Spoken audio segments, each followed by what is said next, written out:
Dito sa Lutong Bahay sa Almeda, ang mga food trip dito ay nami.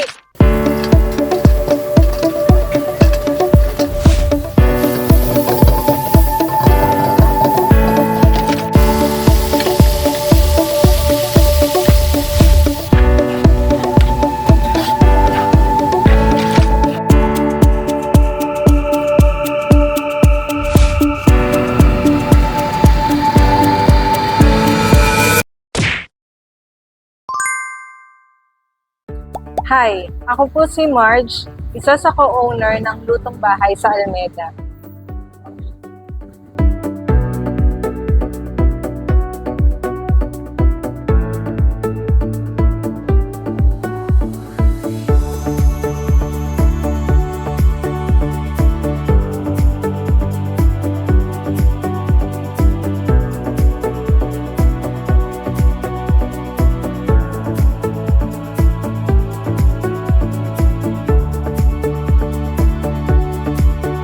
Nagsimula ang Lutong Bahay nung pandemic, nung na-lay off ako sa work.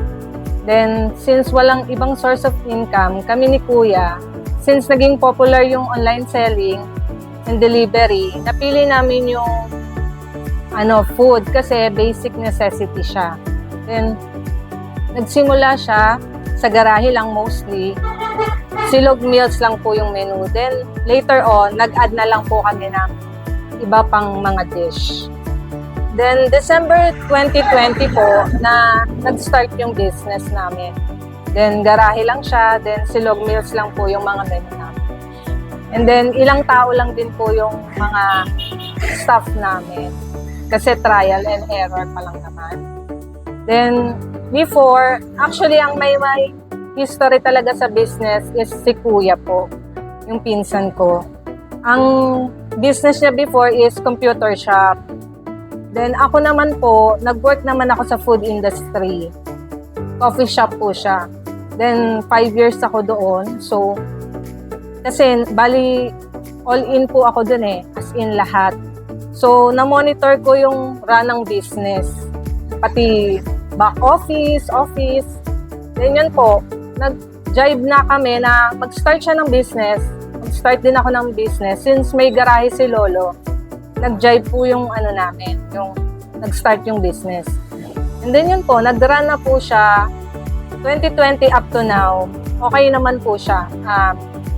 Add lang kami ng mga anything na pwedeng possible na maka-run ng business na maging established na siya talaga. Po. And then yun po, as of now, okay naman po dahil may delivery na rin kami. Before kasi, dinidiscover pa lang po namin siya. Ang mga siniserve po namin sa Lutong Bahay sa Almeda ay ang mga Hototay soup, good for sharing with friends. Talaga pong babalik-balikan nyo siya dahil sobrang dami po ng servings niya. And then, lahat po ito pwedeng makatikim and sharing po siya. Then the sizzling T-bone with plain rice and gravy.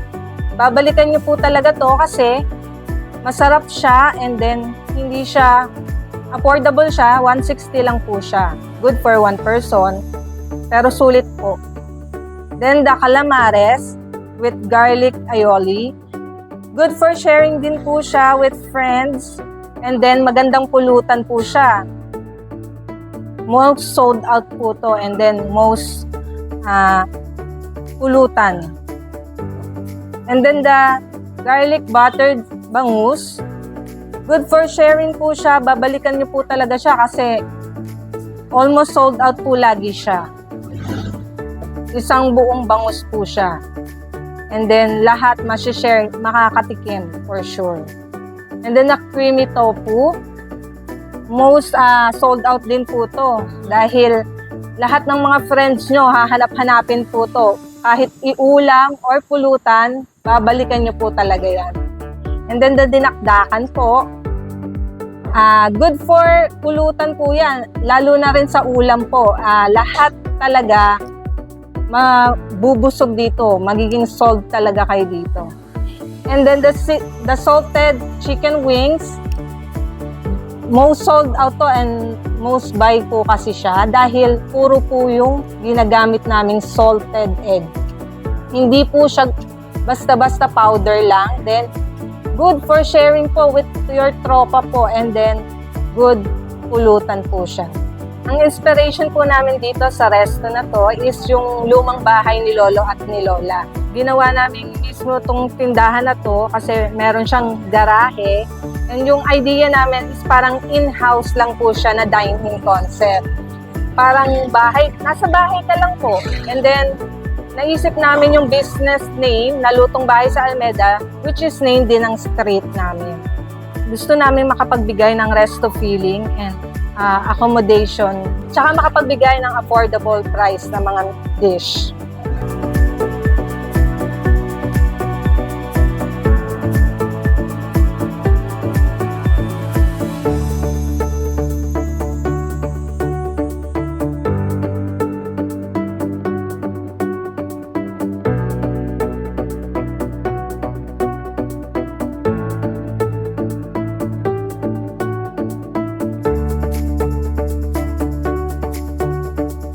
Open po kami from Monday to Sunday, 10 a.m. to 2 a.m. po.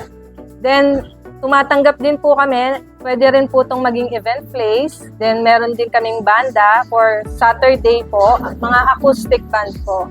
For our delivery naman po, open din po kami. You can visit our page, Lutong Bahay sa Alameda po. Then, you can contact us on 0968-5522441. Then you can look for me, March po. Kung natakam naman po namin kayo sa mga na-serve naming food, you can visit us at 227 Alameda Street, Pateros, Metro Manila. Ang landmark niyo po is near Flying B Gasoline lang po. Pumunta na po kayo with your friends and family. Dito po sa Lutong Bahay sa Alameda, ang mga pagkain pong isi-serve namin ay na-meat.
Alright guys, it's Tikiman time. So nandito nga tayo ngayon sa may Pateros guys. Dito lang yan along M. Almeda Street guys. Madali lang silang mahanap. Basta hanapin nyo lang yung Flying B along the way. Malapit lang, konting hakbang lang, makikita nyo na to. Ang Lutong Bahay sa Almeda guys. So daanan nga lang to, kaya pasensya na kayo kung may mga naririnig kayong dumadaan na sasakyan. Sobrang dali lang hanapin nila guys. At the same time, ayun, may mga parking dito ng motor, so hindi problema guys. At napakaganda ng ambience, masyado siyang aesthetic, yun, at napakaganda ng mga ilaw dito. So yun guys, umpisahan na natin. So umpisahan ko muna dito sa chicken wings nila na salted egg flavor, yun o. So makikita natin talaga guys, lalo na dito sa Pateros, isa sa produkto yan, salted egg. So, there you go. Tikman na natin. First bite.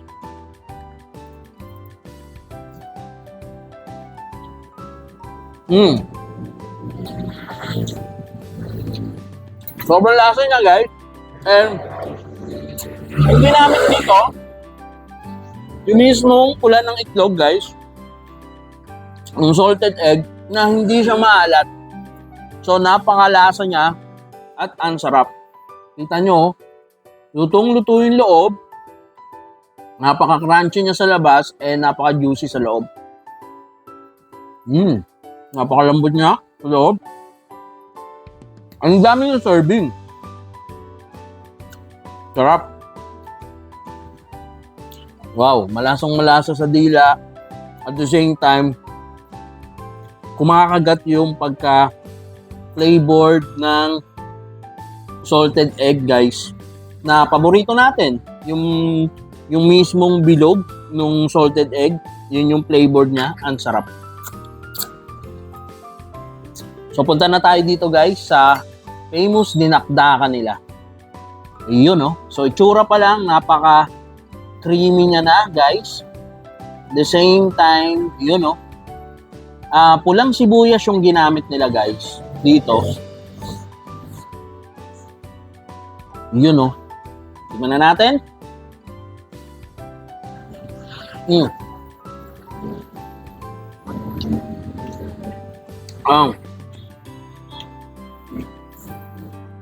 Solid, grabe. At nandun yung kick.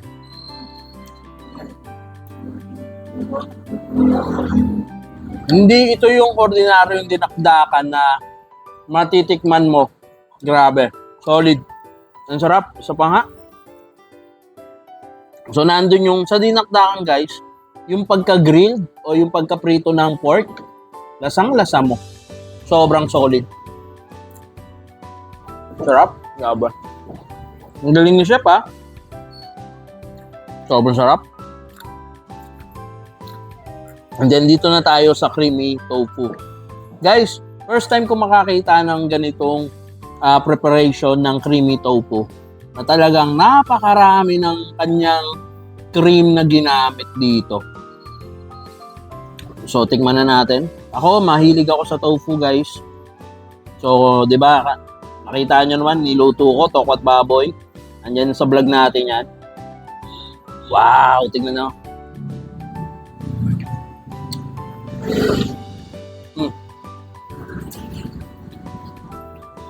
Sarap, grabe. Hindi ko siya ma-explain, to be honest, dahil ngayon lang ako nakatikim ng ganito kasarap. Ang sarap ng cream niya, itong puti, guys. Kung nandito lang kayo at nalalasahan nyo, nilalasahan ko, solid. Level up to, para kang nag-dine in sa mamahaling resto. Sarap. Malalasahan mo yung creaminess, tapos yung crunchy ng tofu, and then hindi siya maalat, hindi rin siya matamis, pero nandoon yung pagka-smooth lang nung lasa niya. Lalasahan mo, actually yung creamy niya hindi mo siya ma-identify as mayo.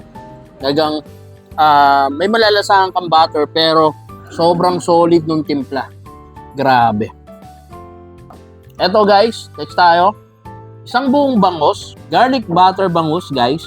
So, tingnan natin to. Grabe. Yun, no? Wow.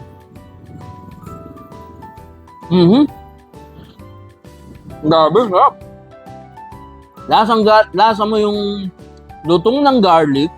At the same time, may sauce siya dyan sa ibabaw niya na napakasarap, na nagbibigay ng sweetness, saltiness, pero balance na balance yung lasa. Sobrang solid nito.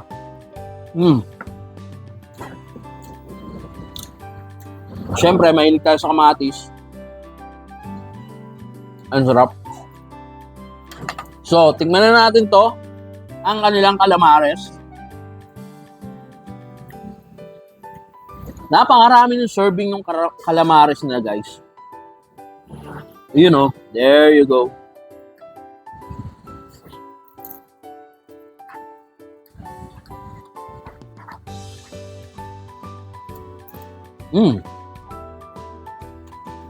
Wow. Ang sarap ng creamy sauce ng calamares. Napakasarap. Parang may galasa to sa Tagaytay, pero hindi ko lang ma-identify. Napakasarap nito guys. Sobrang sarap. Yung cream niya, ang lasa-lasa, na may black pepper, tapos smooth na smooth siya sa dila.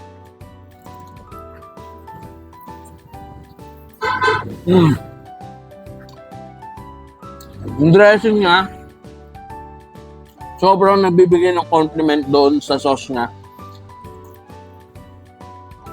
Sobrang namit. Solid. And then guys, tingnan na natin itong T-bone. Makikita nyo yung T-bone guys. Yung may gravy siya. Tapos, plain rice siya guys. Tapos meron siyang mga gulay. Yun o. Yun o.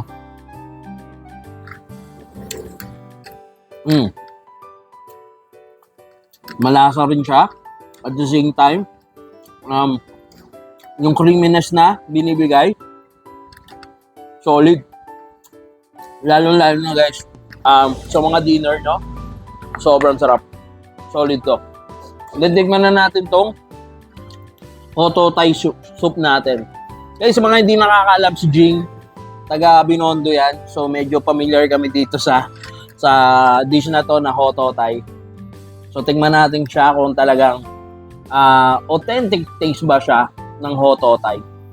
So, marami kasing ganito sa Binondo na pinufood trip namin ni Jing. Yun, oh.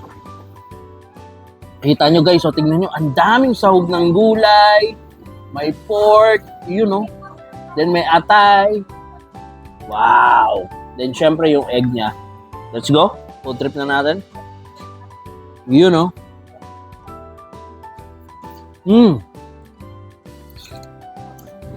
Wow, eto nga yun. Masarap. Nakakagising to soup na to.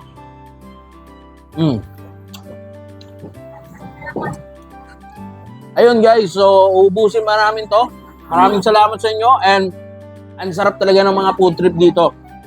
Sa lahat guys na mga nanonood dyan, mga palangga, mga ga natin dyan guys. So, pasyalan nyo, puntahan nyo dito sa may lutong bahay sa Almeda dito sa Pateros. Lalo na kami guys, talagang laking Pateros ako and gusto ko i-support itong mga small business sa Pateros. Pasyalan nyo guys. Nako, hindi kayo mabibigo. Talagang ito guys, guaranteed. Sobrang solid ng food trip dito. Alright, maraming salamat kay Jing na nagkakamera sa akin and salamat sa mga tao dito, mga staff dito sa lutong bahay sa Almeda, dito sa Pateros guys. So, salamat sa inyo kay Chef, kay Ma'am. So, salamat po sa inyo and this is our vlog and bye for now.